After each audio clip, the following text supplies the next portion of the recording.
नमस्कार मेरे प्यारे दोस्तों, आप सभी का हार्दिक स्वागत है आपके अपने YouTube channel study GS with छोटे लाल में। तो प्यारे दोस्तों, लास्ट क्लास में हमने चर्चा किया था इंडियन पॉलिटी में इमरजेंसी पावर ऑफ प्रेसिडेंट, राष्ट्रपति की आपातकालीन शक्तियों के बारे में हमने पढ़ा था। प्यारे दोस्तों, आज हम राष्ट्रपति की जो अंतिम शक्ति है फाइनेंशियल पावर ऑफ प्रेसिडेंट, इसके बारे में हम चर्चा करेंगे प्यारे दोस्तों। तो प्यारे दोस्तों, देखते हैं हम राष्ट्रपति के वित्तीय शक्तियाँ क्या क्या हैं। फर्स्ट है प्यारे दोस्तों, formation of central finance commission by president. केंद्रीय वित्त आयोग का गठन राष्ट्रपति करता है। और सेकंड है प्यारे दोस्तों, chairman and member of central finance commission appoint and remove by president advice of central government, है ना। तो प्यारे दोस्तों, केंद्रीय वित्त आयोग के जो अध्यक्ष होंगे और जो सदस्य होंगे उनका जो है नियुक्ति कौन करेंगे? राष्ट्रपति करेंगे, प्रेसिडेंट। और उनको हटाने का भी काम, रिमूव करने का काम कौन करेंगे? प्रेसिडेंट ही करेंगे। किसके सलाह पर? एडवाइस ऑफ सेंट्रल गवर्नमेंट की सलाह पर प्यारे दोस्तों।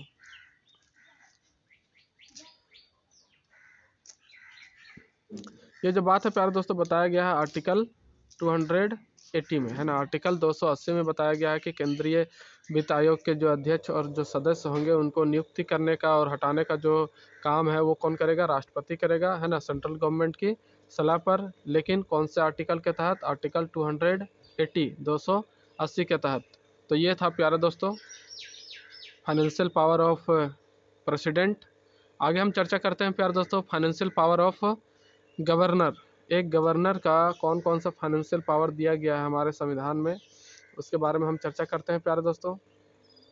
कि राज्य वित्त आयोग का गठन कौन करेगा? गवर्नर करेगा, वहाँ का राज्यपाल करेगा प्यारे दोस्तों। राज्य वित्त आयोग के अध्यक्ष एवं सदस्यों की नियुक्ति गवर्नर करेगा एवं गवर्नर द्वारा ही स्टेट गवर्नमेंट की सलाह पर हटाया जाएगा प्यारे दोस्तों। सेंट्रल में कौन काम कर रहा था? प्रेसिडेंट। और स्टेट में कौन काम करेगा? गवर्नर, राज्यपाल काम करेगा प्यारे दोस्तों। वो भी आर्टिकल 243 का फर्स्ट के अनुसार, है ना। 243 के फर्स्ट के अनुसार जो है ये काम करेगा कौन? राज्यों का राज्यपाल। एक नोट है प्यारे दोस्तों कि जो राष्ट्रपति होता है और वाइस प्रेसिडेंट होता है, इनका जब नॉमिनेट किया जाता है, मतलब कि जब ये इनका चयन किया जाता है तब क्या होता है? तो प्यारे दोस्तों, जब प्रेसिडेंट का चयन होता है उसमें क्या होता है? प्रोपोजर होते हैं, प्रस्तावक होते हैं। कितने होने चाहिए? 50 MP या फिर 50 MLA, है ना। टोटल 50 मेंबर होने चाहिए पार्लियामेंट के, है ना। और प्रेसिडेंट के लिए 20 मेंबर होने चाहिए। 20 MP जो है मेंबर ऑफ पार्लियामेंट, वो प्रस्तावक का काम करते हैं। मतलब कि 50 आदमी बोल दिया कि फलना आदमी जो है, जैसे कि अभी कौन है? रामनाथ कोविंद। 50 MP खड़े हुए होंगे और बोलेंगे कि रामनाथ कोविंद को क्या बनाया जाए? प्रेसिडेंट बनाया जाए। तो वो हो गए प्रस्तावक प्यारे दोस्तों। और उसी तरह से 20 MP जो होते हैं राष्ट्रपति उपराष्ट्रपति के चुनाव के लिए प्रस्तावक का काम करते हैं। मतलब कि 20 MP खड़ा होगा और बोलेगा कि हम जो है किसे बनाना चाहते हैं वाइस प्रेसिडेंट? फलना नाम के आदमी को बनाना चाहते हैं। तो इस तरह से हुए होते हैं राष्ट्रपति के लिए 50 प्रस्तावक और उपराष्ट्रपति के लिए 20 प्रस्तावक। और जो दूसरा काम होता है प्यारे दोस्तों वो क्या होता है? सेकेंडर का, है ना, अनुमोदक का। इसमें क्या होता है प्यारे दोस्तों कि 50 MP इसमें लिखित, मतलब कि सिग्नेचर करके नॉमिनेट करेगा, कि साइन अपना करके देगा कि हम जो है फलाना आदमी को राष्ट्रपति बनाना चाहते हैं। और उसी तरह से 20 MP जो होते हैं उपराष्ट्रपति के लिए अनुमोदक का काम करते हैं, सेकेंडर का काम करते हैं प्यारे दोस्तों। और इसी में बताया गया प्यारे दोस्तों कि प्रस्तावक एवं अनुमोदक दोनों अलग अलग होते हैं। जो प्रस्तावक होगा और जो अनुमोदक होगा प्यारे दोस्तों, दोनों क्या होगा? अलग अलग होगा प्यारे दोस्तों। एक ही आदमी प्रस्तावक और एक ही आदमी अनुमोदक नहीं हो सकता है, दोनों के दोनों अलग हो सकते हैं। मतलब कि यहाँ देख सकते हैं कि प्रेसिडेंट के चुनाव के लिए टोटल 100, एक तरह से मान सकते हैं कि 100 MP जो होगा अपना क्या देगा? सहमति जताएगा, है ना। 100 आदमी, मतलब कि 50 रहेगा प्रस्तावक और 50 रहेगा अनुमोदक प्यारे दोस्तों। उसी तरह से वाइस प्रेसिडेंट के लिए 40 MP का होना जरूरी है। 20 जो रहेंगे वो प्रस्तावक रहेंगे, है ना। और 20 जो रहेंगे वो अनुमोदक रहेंगे, है ना, सेकेंडर रहेंगे प्यारे दोस्तों। तो दोनों क्या होते हैं, प्रस्तावक और अनुमोदक अलग अलग होते हैं, है ना। एक ही आदमी प्रस्तावक और अनुमोदन दोनों नहीं कर सकता है प्यारे दोस्तों। आगे क्वेश्चन है प्यारे दोस्तों कि ऐसे कितने राष्ट्रपति हैं जो भारत के उपराष्ट्रपति बने लेकिन राष्ट्रपति नहीं बन पाए प्यारे दोस्तों। तो इसमें से कौन कौन से आदमी है, 5 आदमी वैसा वैसा है। एक है गोपाल स्वरूप पाठक, कृष्णकांत, भैरव सिंह शेखावत, हामिद अंसारी एंड वेंकैया नायडू। ये 5 आदमी जो है प्यारे दोस्तों उपराष्ट्रपति बने लेकिन राष्ट्रपति नहीं बन पाए। और बाकी जितने भी उपराष्ट्रपति थे वे राष्ट्रपति पोस्ट तक पहुंचे थे। तो ये था प्यारे दोस्तों राष्ट्रपति से रिलेटेड टॉपिक, यहीं पर समाप्त होता है। आगे हम चर्चा करते हैं प्यारे दोस्तों राष्ट्रपति के बारे में। तो प्यारे दोस्तों चैनल में नए हैं तो चैनल को लाइक शेयर ज़रूर करें और सब्सक्राइब भी कर लें। और साथ ही प्यारे दोस्तों अगर आप चैनल में नए हैं तो प्लेलिस्ट से जाकर जो पहले की वीडियो है उसको ज़रूर देख लें, ताकि आपका जो डाउट है वो क्लियर हो सके और जो भी टॉपिक बताया जा रहा है वो आसानी से समझ में आ जाए प्यारे दोस्तों। तो प्यारे दोस्तों हमारा जो राष्ट्रपति टॉपिक है वो पूरा तरह से कंप्लीट हो गया प्यारे दोस्तों, और आई होप आपको अच्छा से समझ में आया होगा। आज हम चर्चा करेंगे प्यारे दोस्तों वाइस प्रेसिडेंट के बारे में, है ना, उप राष्ट्रपति के बारे में। तो आइए देखते हैं प्यारे दोस्तों उपराष्ट्रपति क्या है, ये किस तरह से, इनकी क्या क्या योग्यताएं होनी चाहिए, क्या सैलरी होता है, कितना कार्यकाल होता है, उम्र सीमा क्या होता है, इन सारे चीज़ों के बारे में हम अभी डिस्कस करेंगे प्यारे दोस्तों। तो चैनल में बने रहिए। तो प्यारे दोस्तों वाइस प्रेसिडेंट, है ना, उप राष्ट्रपति, ये जो सोर्स है प्यारे दोस्तों वो लिया गया है यूएसए से, अमेरिका से, है ना। और आर्टिकल 63 के अकॉर्डिंग जो है राष्ट्रपति का, उपराष्ट्रपति का जो है पद बताया गया है हमारे संविधान में प्यारे दोस्तों।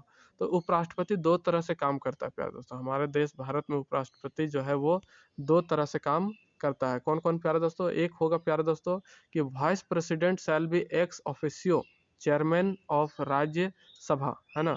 जो उपराष्ट्रपति होता है प्यारे दोस्तों राज्यसभा का पदेन सभापति होता है ना।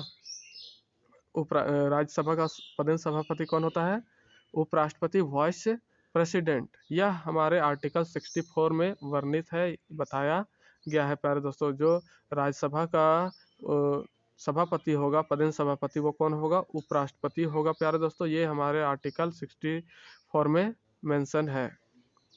और दूसरा उसका काम है प्यारे दोस्तों उपराष्ट्रपति का एक्टिंग प्रेसिडेंट का, है ना, कार्यवाहक उपराष्ट्रपति जो है काम करता है कार्यवाहक राष्ट्रपति के रूप में। वो काम होगा जब राष्ट्रपति का पद खाली हो जाता है ना, किसी कारणवश, तब उसके जगह पर जो है कौन काम करता है, यही उपराष्ट्रपति काम करता है, वाइस प्रेसिडेंट काम करता है प्यारे दोस्तों।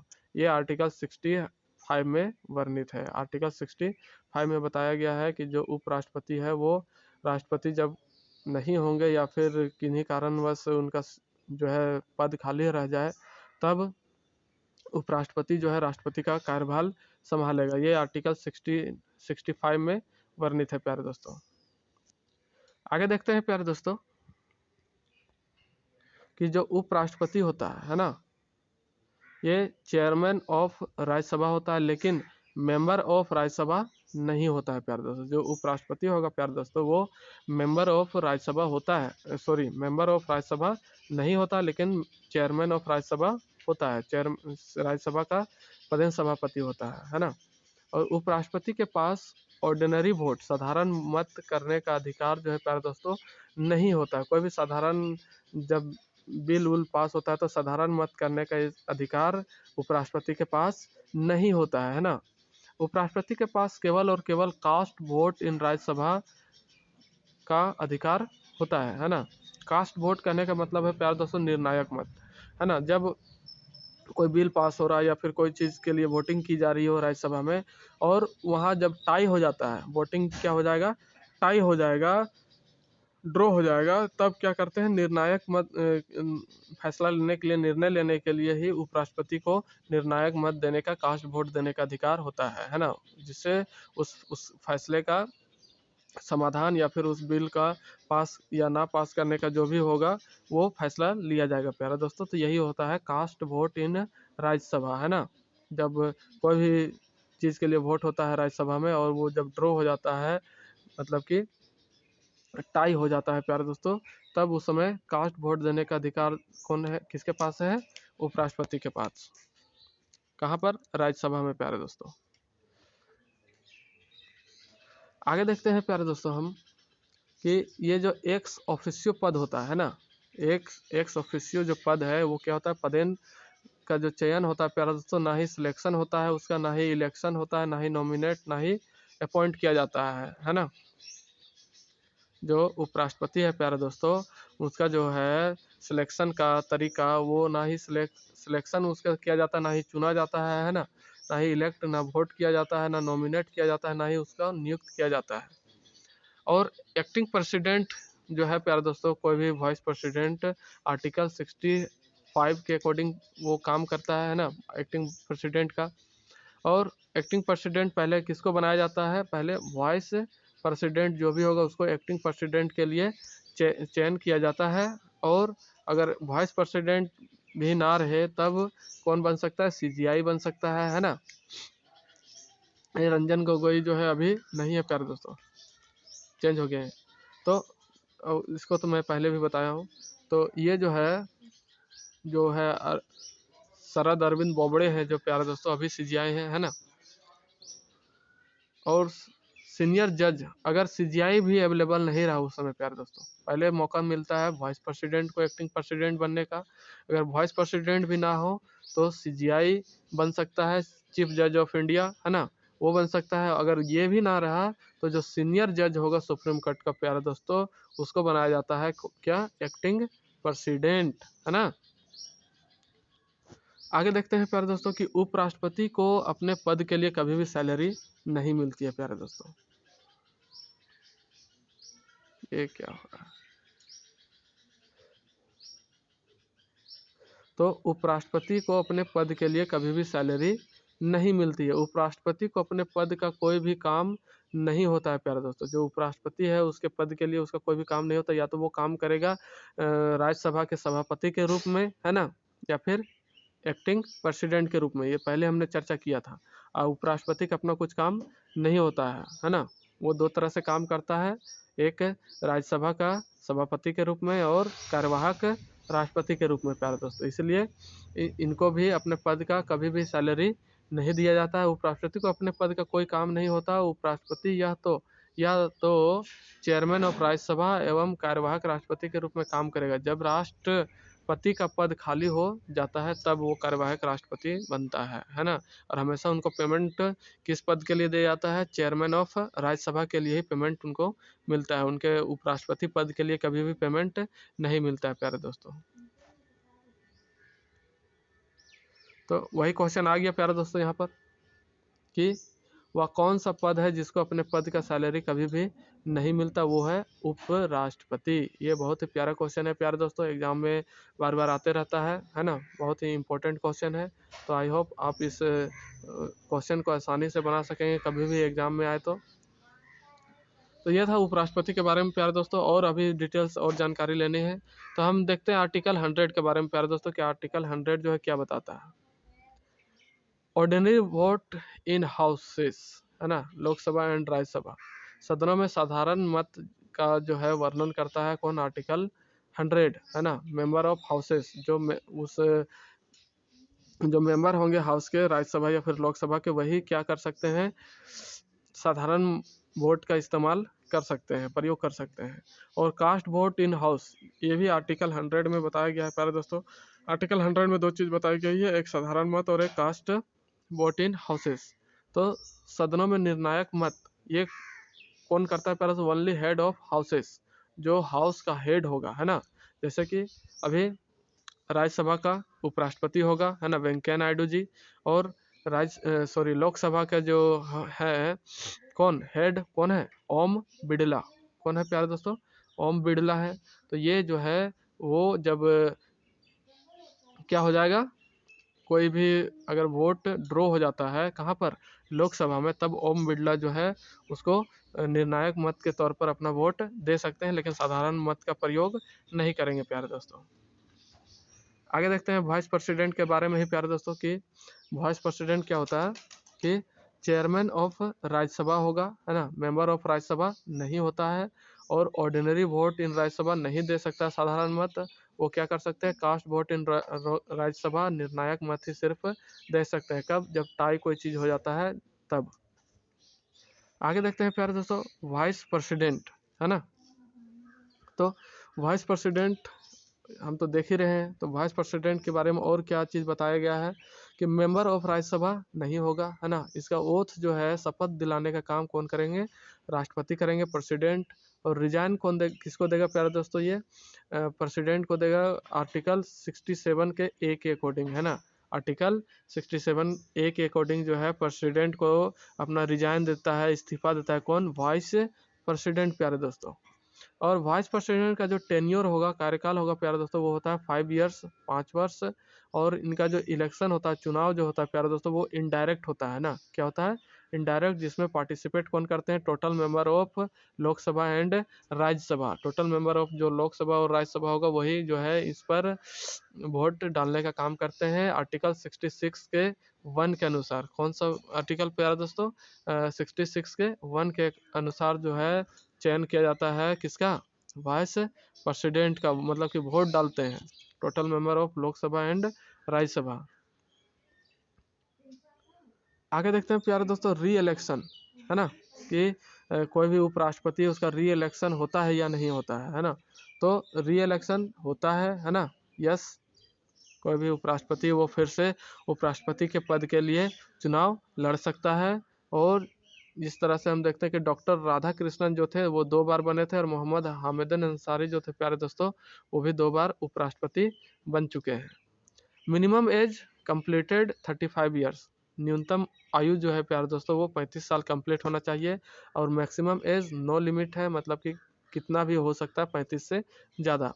सैलरी जो है प्यारे दोस्तों, कंसोलिडेट फंड ऑफ इंडिया से इनको मिलता है ना। ये तो हमने पहले ही चर्चा कर लिया था कि कंसोलिडेट फंड ऑफ इंडिया से किसको किसको वेतन दिया जाता है और कितना कितना दिया जाता है ना। अगर आपने नहीं देखा है तो प्लेलिस्ट से जाकर, राष्ट्रपति टॉपिक जब स्टार्ट हुआ था प्यारे दोस्तों, राष्ट्रपति की सैलरी के बारे में जब हम चर्चा कर रहे थे तब उसमें बताया गया था, तो आप वहां से देख सकते हैं।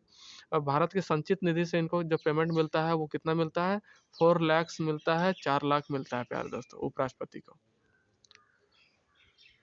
अब राष्ट्रपति उपराष्ट्रपति बनने के लिए क्या क्या अहर्ताएं होनी चाहिए, क्या क्या क्वालिफिकेशन होना चाहिए प्यारे दोस्तों। तो उपराष्ट्रपति बनने के लिए जो क्वालिफिकेशन की बात है वो आर्टिकल 66 के 3 में बताया गया। कितना प्यारे दोस्तों, आर्टिकल 66 के 3 में बताया गया है। और क्वालिफिकेशन क्या क्या होना चाहिए, वही कॉमन चीज़ें हैं, सिटीजन ऑफ इंडिया, भारत का नागरिक हो, नॉट ऑफिस ऑफ प्रॉफिट, लाभ के पद पर ना हो, और एज कंप्लीटेड क्या होना चाहिए, 35 ईयर्स कंप्लीट होना चाहिए। और must be eligible to be MP of Rajya Sabha, Rajya Sabha के एमपी होने की योग्यता रखता हो प्यारे दोस्तों, है ना। वो मेंबर नहीं होता लेकिन उसके योग्य होना चाहिए। अब देखते हैं प्यारे दोस्तों, उपराष्ट्रपति का रिमूवल बिल, है ना, कैसे होता है, कैसे राष्ट्रपति को उसके पद से हटाया जा सकता है।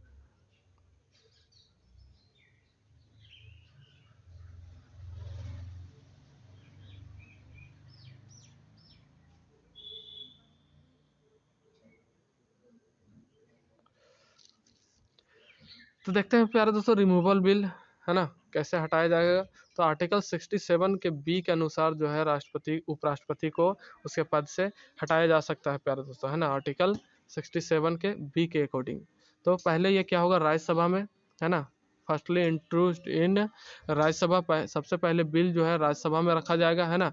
और इफेक्टिव मेजोरिटी के साथ, प्रभावी बहुमत के साथ ये क्या होना चाहिए, पास होना चाहिए। और पास होकर के फिर ये कहाँ जाएगा, लोकसभा में जाएगा प्यारे दोस्तों, है ना। कहाँ जाएगा, जब राज्यसभा से पास हो जाएगा तब कहाँ जाएगा, लोकसभा में जाएगा। और यहाँ पर पास होगा किस आधार पर, सिंपल मेजोरिटी के आधार पर, है ना, साधारण बहुमत के आधार पर जो है यहाँ पर बिल पास होना चाहिए। तब जो है उपराष्ट्रपति को उसके पद से क्या किया जा सकता है, हटाया जा सकता है प्यारे दोस्तों।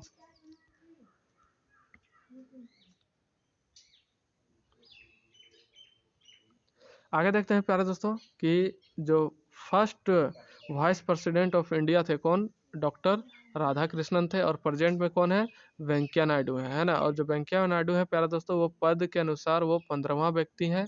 और व्यक्ति के अनुसार 13वां आदमी है ना। उसी तरह से प्यारे दोस्तों राष्ट्रपति जो है रामनाथ कोविंद है, और पद के अनुसार 15वां आदमी है, और व्यक्ति के अनुसार 14वां आदमी है प्यारे दोस्तों। और जो नरेंद्र मोदी हमारे देश के प्रधानमंत्री हैं वो 15वां आदमी है, जो क्या बने हैं, प्रदेश के प्रधानमंत्री बने हैं प्यारे दोस्तों। आगे देखते हैं प्यारे दोस्तों मेजोरिटी, जो बहुमत होता है वो किस तरह से, कितना टाइप का होता है और किस तरह से काम करता है प्यारे दोस्तों। जब लोकसभा और राज्यसभा में किसी बिल को पास करना होता है तब, तो जो मेजोरिटी है प्यारे दोस्तों, बहुमत है, वो देखते हैं कितने तरह का होता है। फर्स्ट टाइप है प्यारे दोस्तों, फर्स्ट टाइप है सिंपल मेजोरिटी, है ना, साधारण बहुमत। ये क्या हो जाता है, तो सिंपल मेजोरिटी प्यारे दोस्तों साधारण बहुमत। Majority of present and voting member in house, सबसे आसानी से पास होता है यही मेजोरिटी, यही बहुमत, है ना। ये क्या है, majority of present and voting member in houses, जितने उपस्थित होंगे हाउस में और जितना वोट डालेगा उसके अकॉर्डिंग जो है डेटा सेट किया जाता है ना, और बिल पास हो जाता है।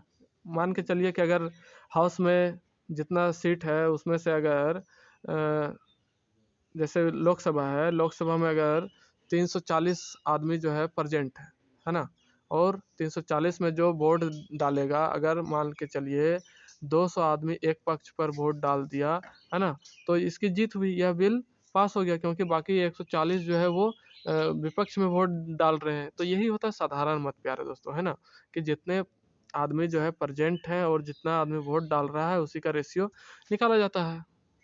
ये होता है साधारण बहुमत, सिंपल मेजोरिटी। अब होता है प्यारे दोस्तों एक दूसरा इफेक्टिव मेजोरिटी, है ना। क्या होता है प्यारे दोस्तों, इफेक्टिव मेजोरिटी, प्रभावी बहुमत। तो इसमें क्या होता है प्यारे दोस्तों,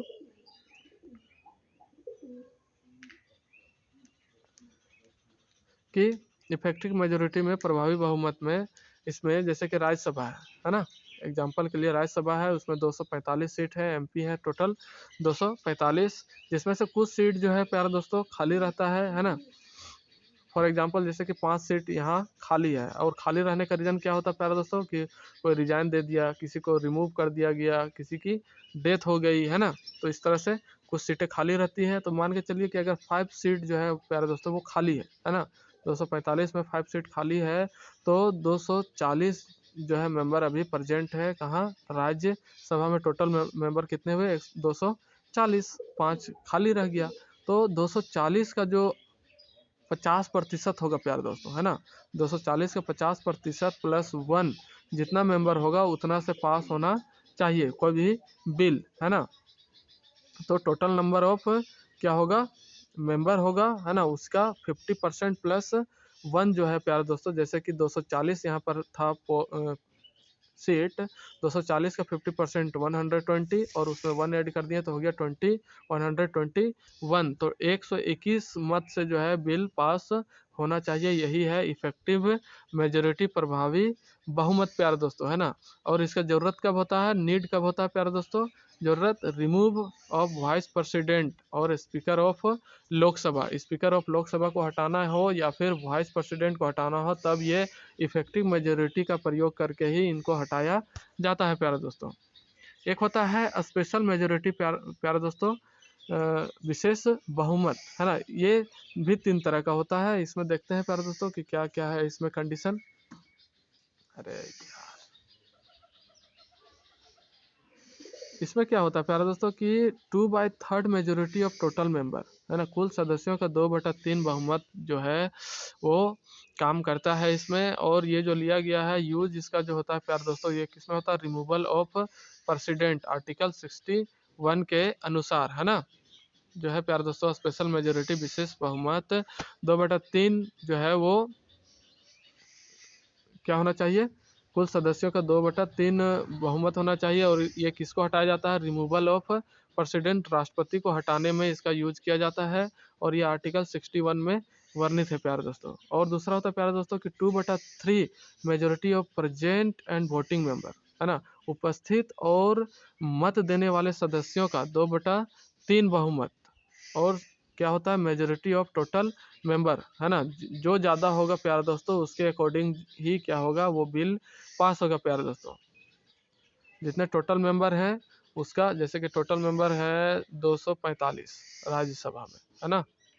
तो इसका क्या होगा, निकालेंगे 50% +1, है ना।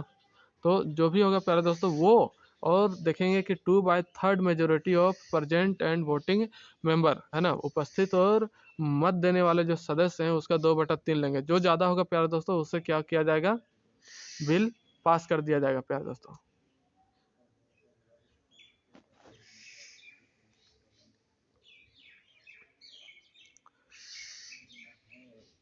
ये जो है प्यारे दोस्तों मेजोरिटी ऑफ टोटल मेंबर, ये जो है आर्टिकल 368 में क्या किया गया है, बताया गया है हमारे संविधान में आर्टिकल 368 में। और इसका यूज जो है प्यारे दोस्तों किस में होता है, कॉन्स्टिट्यूशनल अमेंडमेंट बिल, है ना, संविधान संशोधन विधेयक में इसका यूज किया जाता है, स्पेशल मेजोरिटी का, है ना। कोई भी संविधान संशोधन को पास करना हो तब स्पेशल विशेष बहुमत प्रणाली का यूज करके क्या किया जाता है, इसको लागू किया जाता है। और साथ ही क्या होता है, रिमूव, है ना, अगर रिमूव करना हो किसको, कैग को, सीईसी को और ऑल जजेस of supreme court and high court, अगर इनको रिमूव करना हो, इनको हटाना हो, तब जो है हम स्पेशल मेजोरिटी का प्रयोग करते हैं, आर्टिकल जो 368 में वर्णित है प्यारे दोस्तों। एग्जाम्पल में अगर हम देखते हैं प्यारे दोस्तों, कुछ छोटा सा एग्जाम्पल लेते हैं कि हाउस में अगर 100 मेंबर है ना, तो 100 मेंबर में 60 जो है प्रेजेंट है, तो उसका जो 60 का 2/3 करेंगे तो क्या होगा, 40 होगा। और टोटल मेंबर थे 100, है ना। इसका अगर 1/2 करेंगे तो हो जाएगा 50 + 1 51, है ना प्यारे दोस्तों। और अगर वोट दे रहे हैं कितने, प्रेजेंट और वोट डालने वाले हैं 90। तो प्यारे दोस्तों पहले तो जो सिर्फ प्रेजेंट होंगे उसका 2/3 करेंगे, उसमें देख रहे हैं कि 40 हो रहा है ना। और जो टोटल मेंबर हैं उनके अनुसार 51 वोट होना चाहिए। लेकिन देखेंगे जो प्रेजेंट और वोट डाल रहे हैं, अगर वोट डालने वाले 90 है तो उसका 2/3 निकालते हैं प्यारे दोस्तों, प्रेजेंट और वोट डालने वाले, तो हो जाता है 60। तो ये जो है जब बिल पास होगा प्यारे दोस्तों तो 51 से पास ना होकर किससे पास होना चाहिए, 60 से पास होना चाहिए प्यारे दोस्तों। यही होता है special majority. 2/3 majority of present and voting member, इसका जो यूज है प्यारे दोस्तों आर्टिकल 249 में है और आर्टिकल 312 में किया जाता है ना। किसका, 2/3 majority of present and voting member का जो यूज है वो कहाँ होता है, आर्टिकल 249 एंड आर्टिकल 312 में प्यारे दोस्तों। और ये तो हमने चर्चा कर लिया था प्यारे दोस्तों, फाइनेंशियल पावर ऑफ प्रेसिडेंट, ये भी हमने देख लिया था, अनुमोदक और प्रस्तावक। तो ये देखते हैं कुछ लिस्ट प्यारे दोस्तों वाइस प्रेसिडेंट की, है ना, कि अभी तक कौन कौन जो है वाइस प्रेसिडेंट बने हैं। तो प्यारे दोस्तों